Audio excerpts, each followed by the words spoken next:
Vinicius, ta coupe de cheveux, retire-la tout de suite. Je sais pas, t'es parti en couille, mon gars. C'est bon, le ballon d'or, il dit, t'es monté à la tête, mon gars. Retire-moi cette coupe.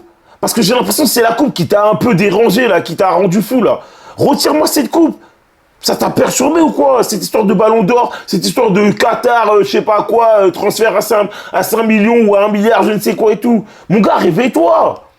Le Vinicius que moi je connais, d'habitude, à chaque fois qu'il touche le ballon, t'as l'impression il peut avoir soit but, soit une passe décisive, ou soit il va remplir l'adversaire. Enfin, il fait reculer la défense, il apporte quelque chose. Mais là, il fait rien, il apporte rien. Salut les fumiers, j'espère que vous allez bien. Moi, ça va pas, les amis.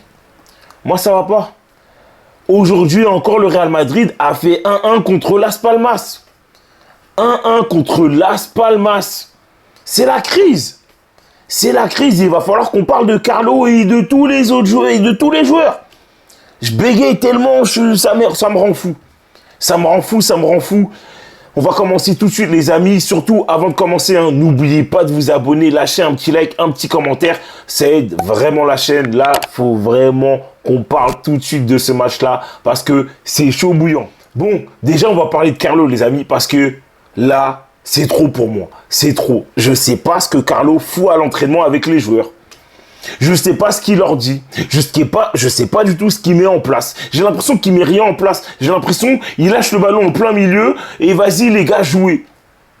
Pourquoi je dis ça? Parce que c'est simple. Les gars, regardez bien, il n'y a pas de fond de jeu dans cette équipe.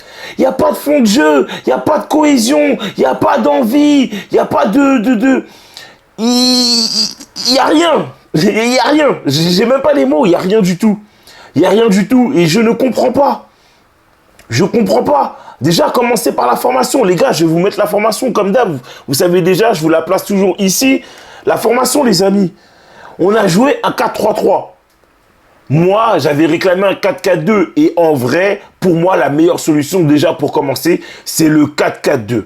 Alors certes, tu pourras me dire, ouais, mais Titi, si on met un 4-4-2, ça va pas changer les choses, ça veut rien dire, tu sais et tout. Ouais, t'as raison, il n'y a pas de problème. Mais déjà, à commencer par un 4-4-2, déjà, ce serait déjà un commencement pour commencer à avancer dans une bonne voie. Dans une bonne voie, parce que déjà, tu commences avec un 3-3. Avec un 4-3-3, où tu me fous Brahim Diaz, attaquant droit. Alors, Brahim Diaz, vous savez déjà, j'ai déjà fait beaucoup la propagande, je l'adore ce joueur-là. Mais les gars, qu'est-ce que tu vas aller exiler Brahim Diaz à droite? Pourquoi à droite? Mais tu sais très bien, l'endroit où il est le meilleur, c'est au milieu de terrain. Tu le mets en 10. Tu le mets en 10 derrière Mbappé et Vinicius. Pour qu'il puisse donner ce lien-là entre le milieu et l'attaque. Mais les gars, sérieux. Mais Carlo, réveille-toi.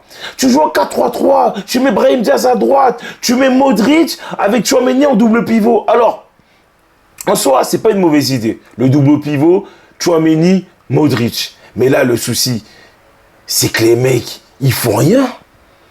Ils apportent rien. À commencer par Modric. Ah, Modric, t'es 39 ans, 40 ans là, on le sent. On le sent. Et je vous le dis tout de suite, moi, je l'adore, Modric. C'est l'un de mes milieux de terrain préférés ces 10 dernières années. Mais là, Modric, il faut le dire, il est fatigué, il n'a pas les jambes. Il n'a pas les jambes. Je ne sais pas encore s'il s'est remis de sa prépa physique. Et je pense qu'aucun joueur encore ne s'est remis pleinement de sa prépa physique. Mais tu sens qu'il a du mal à avancer. Tu sens qu'il a du mal à apporter quelque chose. Il fait beaucoup d'erreurs techniques, beaucoup de déchets dans le jeu sur des phases simples. Arrêtez. Je ne comprends pas. Il n'arrivait pas à accélérer le jeu. Il n'arrive pas à limite ralentir le jeu au moment où il faut. Il n'apporte rien. Je vois même pas sa plus-value. Parce qu'en soi, on aurait pu dire, au nombre, on aurait pu le remplacer par rapport à Toni Kroos, c'est-à-dire avoir ce registre-là de régulateur, tu sais tout. Mais en vrai, il sert à rien. Il sert à rien. Et surtout que tu as un mec à côté de lui qui s'appelle Tchouaméni, et ce mec-là, frère, faut qu'il arrête. Faut qu'il arrête. Il t'envoie des parpaings bizarres. Et en plus de ça, il n'est même pas foutu de défendre correctement. Et aujourd'hui, la défense a été catastrophique. Catastrophique. Oh, je suis désolé. Tellement, je suis comme un fou. La défense a été catastrophique, sauf Lucas Vazquez. Ouais, sauf Lucas Vazquez. Déjà, le premier but, les amis, je comprends pas. Comment un mec qui a le ballon, il peut être au milieu de 4 joueurs,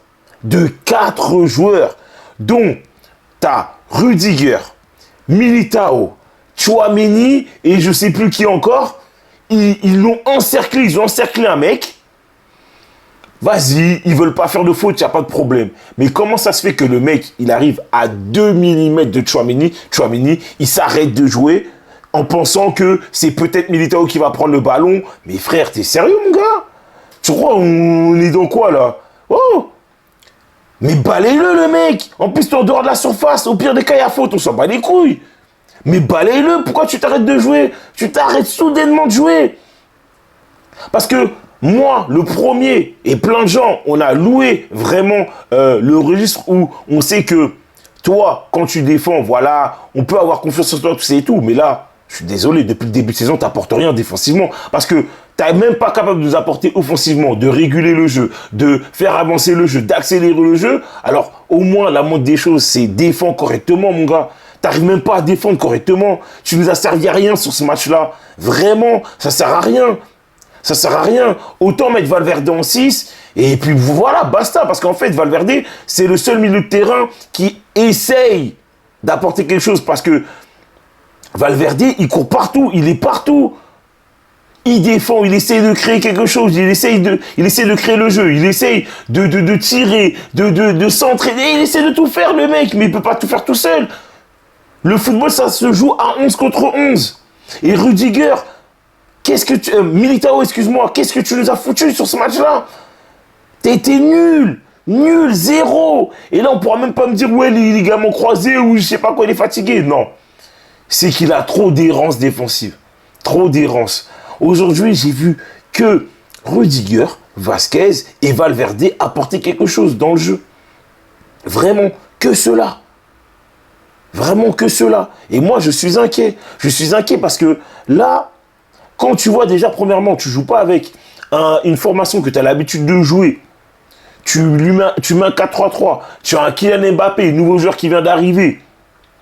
Et que tu fais des matchs comme ça. Parce qu'en soi, vous savez, sur ce match-là, et même les autres matchs, c'est que, vas-y, sur un plan, vas-y, dans le jeu, tout ça et tout, cohérence du jeu, on peut dire, bon, vas-y, ok, c'est compliqué, il faut trouver des automatismes, nouvelle formation, et blablabli, et blablabla, pour encore trouver des excuses. Mais individuellement, ils font rien. Ils font rien, à part les 3 joueurs que je vous ai cités. Ils font rien. Ils font rien. Je suis désolé. Mbappé, Vinicius, devant, ça sert à rien. Mbappé, t'as l'impression que le mec ne sait plus tirer, ne sait plus marquer. Et même le pire dans tout ça, c'est parce qu'encore une fois, moi je sais que on peut avoir certaines circonstances atténuantes vis-à-vis de Mbappé. C'est qu'il est nouveau, il faut qu'il s'adapte, nouveau poste, nanani nana. Vas-y, ok, pas de problème. Mais il a le droit de marquer. Et même pire, si vous voulez, il ne marque pas. Mais au moins dans le contenu, montre-nous quelque chose de bien. Qui donne le sourire, qui te dit « Ah, il est sur la bonne voie. Ah, vas-y, il y a ça de bien, ça de bien, ça de bien, ça de bien. » Il n'y a rien. Il n'y a rien, c'est le néant. C'est le néant. Alors ouais, peut-être la deuxième mi-temps, elle est un peu meilleure. Voilà, il essaie certaines choses, il élimine de temps en temps, tu sais tout. Mais dans le dernier geste, ça ne sert à rien.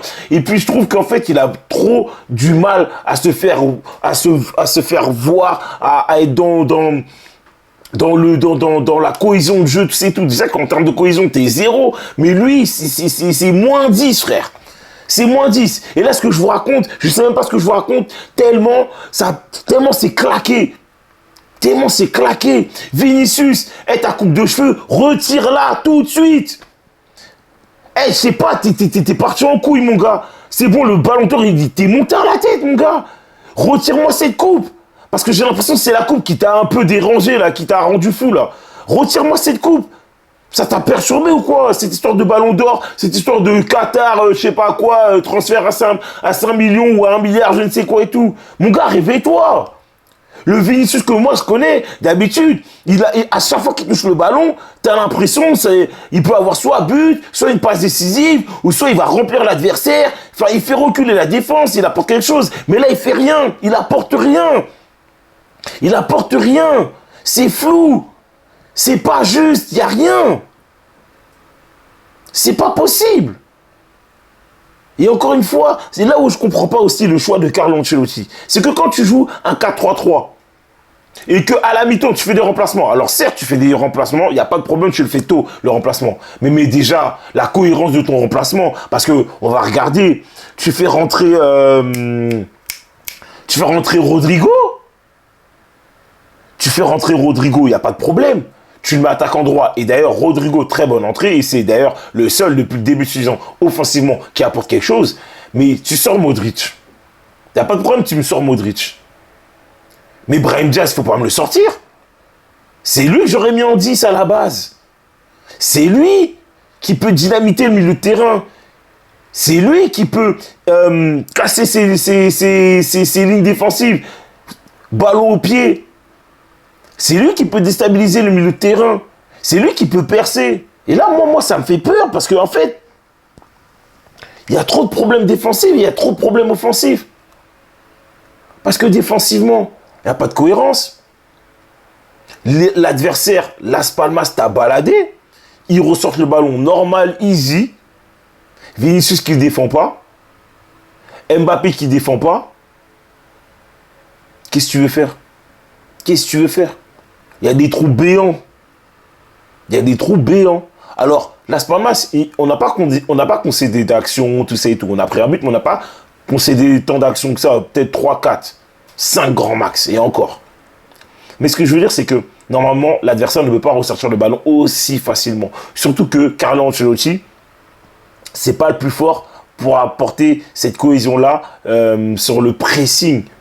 Le Real Madrid, ces 10 dernières années, et en tout cas plus sous l'ère Carlo Ancelotti, ça n'a jamais été une équipe qui presse correctement, qui est coordonnée, qui est cohérente dans le pressing. Et moi, ça me pose problème parce que tu n'es pas cohérent dans le pressing. Tu n'es pas bon défensivement, tu n'es pas bon individuellement, tu n'es pas bon dans le jeu, tu n'es pas bon dans l'agressivité, tu n'es pas bon dans l'envie. Qu'est-ce qu'on fait de ces joueurs-là? Moi, je ne sais pas, les gars. Moi, je ne sais pas. Je sais pas, franchement, je sais plus quoi faire. Je sais plus quoi dire. Et limite, je suis en train de me dire, les gars, il faut que Carlo il parte s'il n'arrive pas à faire progresser l'équipe, à apporter quelque chose. Je sais pas, va chercher Klopp ou je sais pas. Moi, ça me fait flipper. Ça me fait flipper, on n'arrive même pas. J'ai l'impression qu'Mbappé, il progresse pas. Vinicius, j'ai moins peur parce que je sais que lui, à tout moment, il peut rebasculer, tout ça et tout. Et moi, j'ai peur. Tchouaméni, il a jamais évolué, il a jamais progressé. Modric, il est fatigué. T'as 3 défenseurs. Et encore, ton 3e défenseur, c'est David Alaba. Mais tu sais pas comment il va revenir. Kamavinga blessé. J'espère que quand Kamavinga va revenir, d'ailleurs, j'espère qu'il va le sauter, ce Tchouaméni, parce que dans un sens, pour moi, c'est un mal pour un bien. Parce que là, ça ouvre les yeux à tout le monde. C'est qu'en fait, Tchouaméni, il n'a pas le niveau pour jouer en 6. Quand il n'y a pas de créateur à côté de lui comme Toni Kroos, bien sûr. Pour moi, c'est direct. Après, Bellingham, bien sûr, on connaît Bellingham, mais moi, ça me fait peur. Moi, ça me fait peur, donc voilà. Je ne sais pas quoi en penser, je ne sais pas quoi dire de plus, les amis. N'hésitez pas à me dire en commentaire ce que vous en pensez. N'oubliez pas surtout aussi à liker et à vous abonner parce que là, franchement, c'est flippant. De toute façon, on se retrouve dimanche. Mais moi, franchement, j'y crois plus. Tu as 4 points de retard sur le Barça. Ça va être compliqué. Et je peux vous dire, hein, si le prochain match, on ne le gagne pas, c'est mort. Je pense déjà la Liga, elle est pliée. La Liga, elle est pliée au bout de 4 matchs. C'est du jamais vu dans l'histoire du Real Madrid. En tout cas, moi, dans mon existence, j'ai jamais vu ça de toute ma vie. Donc voilà. En tout cas, passez une bonne journée les amis et ciao les fumiers.